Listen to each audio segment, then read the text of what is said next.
Most procrastination isn't laziness, it's avoidance. We avoid what feels heavy, uncertain, or uncomfortable. Rebuilding doesn't require a perfect plan, it requires a first step. Scripture says in Proverbs 13:4, wanting results without effort goes absolutely nowhere, but steady action leads to progress.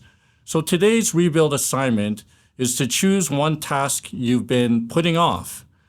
Set a 10-minute timer, start, don't finish, just begin.